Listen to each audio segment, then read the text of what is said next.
right, so now we are in our Cheers to the Ladies Who section where we shout out dope people doing dope shit. I am so proud that in 2020 we can have parents like Dwayne Wade and Gabrielle Union. So recently their daughter came out as trans and is now going by Zaya. And they've been heavy on social media, getting t-shirts done, like really educating the community, like their fan base on how they're supporting their daughter and why it's so important. And Zaya, there's a video that she's with Dwayne Wade and she's just talking about, you know, being brave and like just pushing through things and the level of maturity for her to have at that age, I think would not be possible without having such supportive parents. But it's funny because, like, listen, I'm Dominican, so, you know, I hear the news from the American, like, woke lens, and then I hear from the other side, I know, eso sinvergüenza, y ¿cómo va a ser? They're too, that 12 is too young, and how could they possibly support that?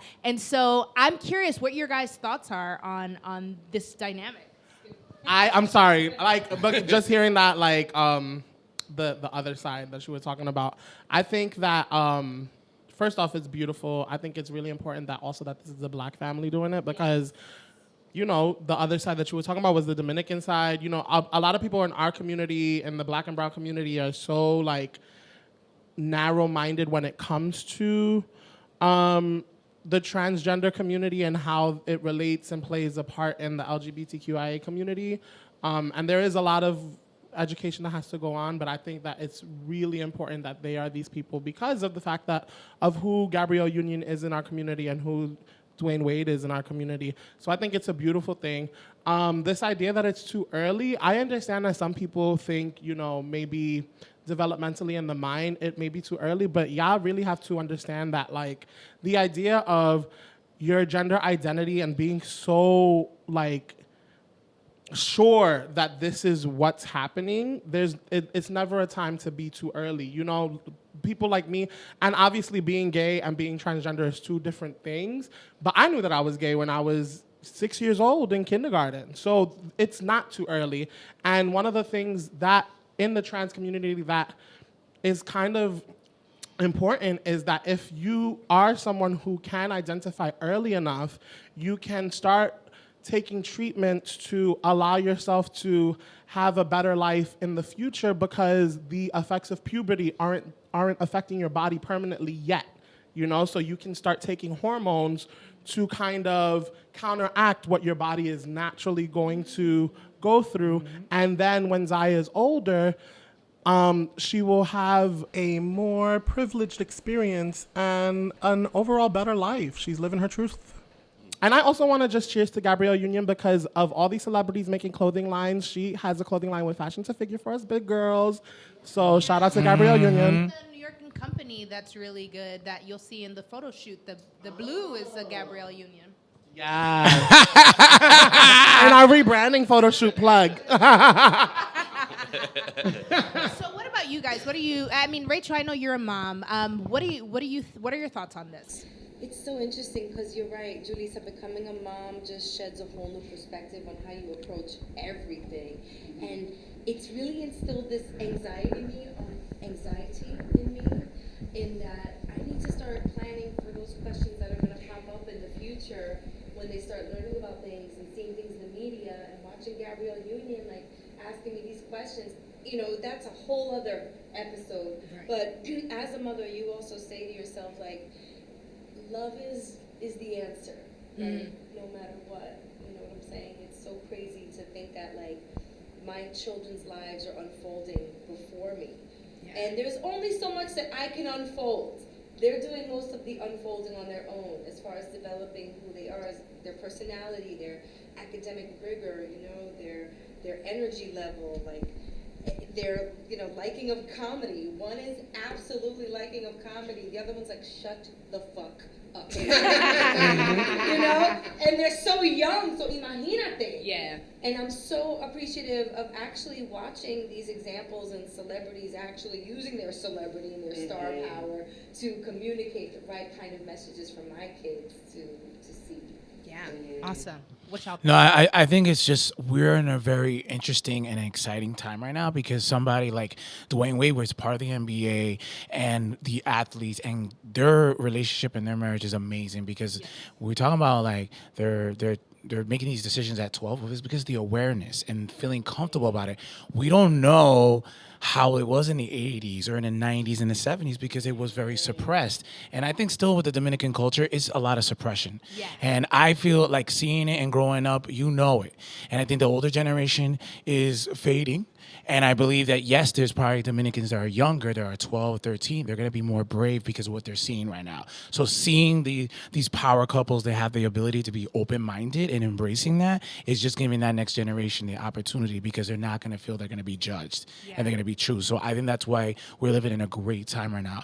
I mean, I was somebody that watched season 1 and 2 of Pose.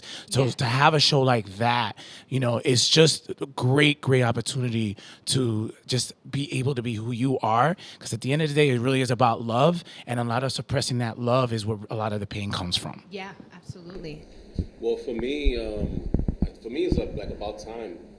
Growing up in New York, I was always in clubs, the Tunnel, Red Zone, so I was exposed to everything. So, damn, that was a long time ago. So Yeah, that was. Those clubs, Let's just be clear. Those were the chicken and waffle days.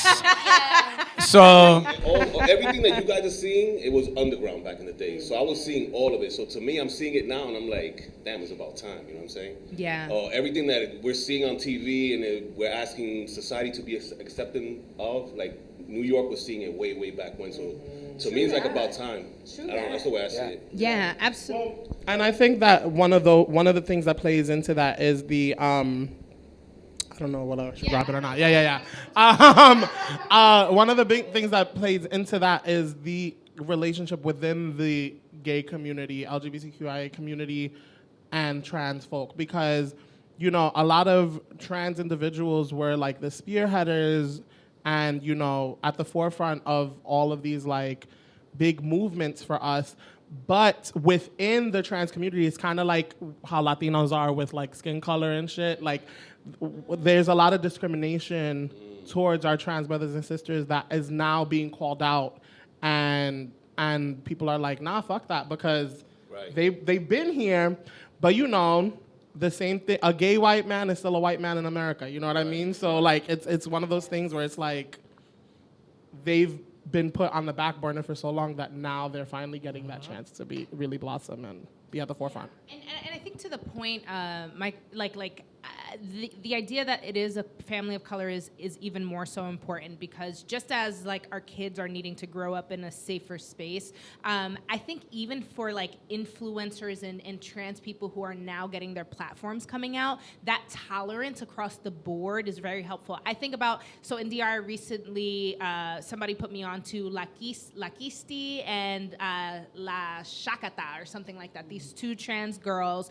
who are huge in DR. Like, I'm talking about like 100K followers. And it's funny because like they're out here living their best life. They remind me of City Girls, actually, just like in their like ratchet funness. But when they go on interviews to this day, like the types of questions that people are asking them are very actually disrespectful. Like if those interviews were to be set in the US, the outrage and all the articles that we would see would be crazy. But in DR, it's sort of like what everybody just agrees is the norm. And it's like there are some weird motherfuckers who like, you know, are gay dudes who are dressing up like women, and like dudes who like them are some really freakish dudes. And so like they'll come onto the shows and you see that in an attempt to still stay safe and pass, because it's like, oh, I'm on the show because they find me funny.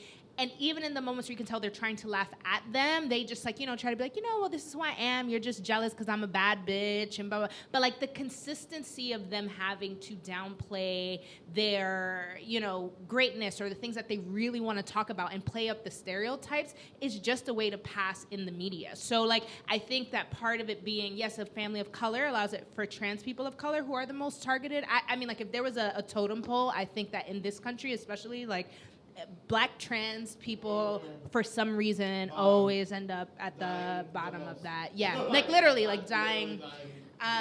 But it's an exciting time because it's Gabrielle Union. It's, it's Dwayne Wade. It's basketball. It's a man who's part of a very straight world and a great player, because it's not like he's some bench motherfucker who just happens to have a kid. I mean, even Magic Johnson with his son who's gay, but like the backlash that he gets. And, it's important to continue to see these folks. Yo, speaking of Magic Johnson, he threw out the AIDS message back in the Yes. day. Hard body. And he's still here. And he's still here, but advocating and just educating people on, the stigmas should not be the stigmas. Yeah, absolutely. So shout out to them, and I'm excited to see. Yeah, I'm excited to see how Zaya's girl. I mean, she's gonna be beautiful. I can't wait to see her on the other side of it. And also shout out to her brother. He wrote this really sweet post on Instagram where he was like, I told you from day one that I would give you my life to make sure that you are 10 toes on the ground and happy. And I was just like, yo, solidarity amongst siblings and just the whole situation. Yeah. Yeah, if it was my siblings, they'd be like, all right, you're not special, goodbye.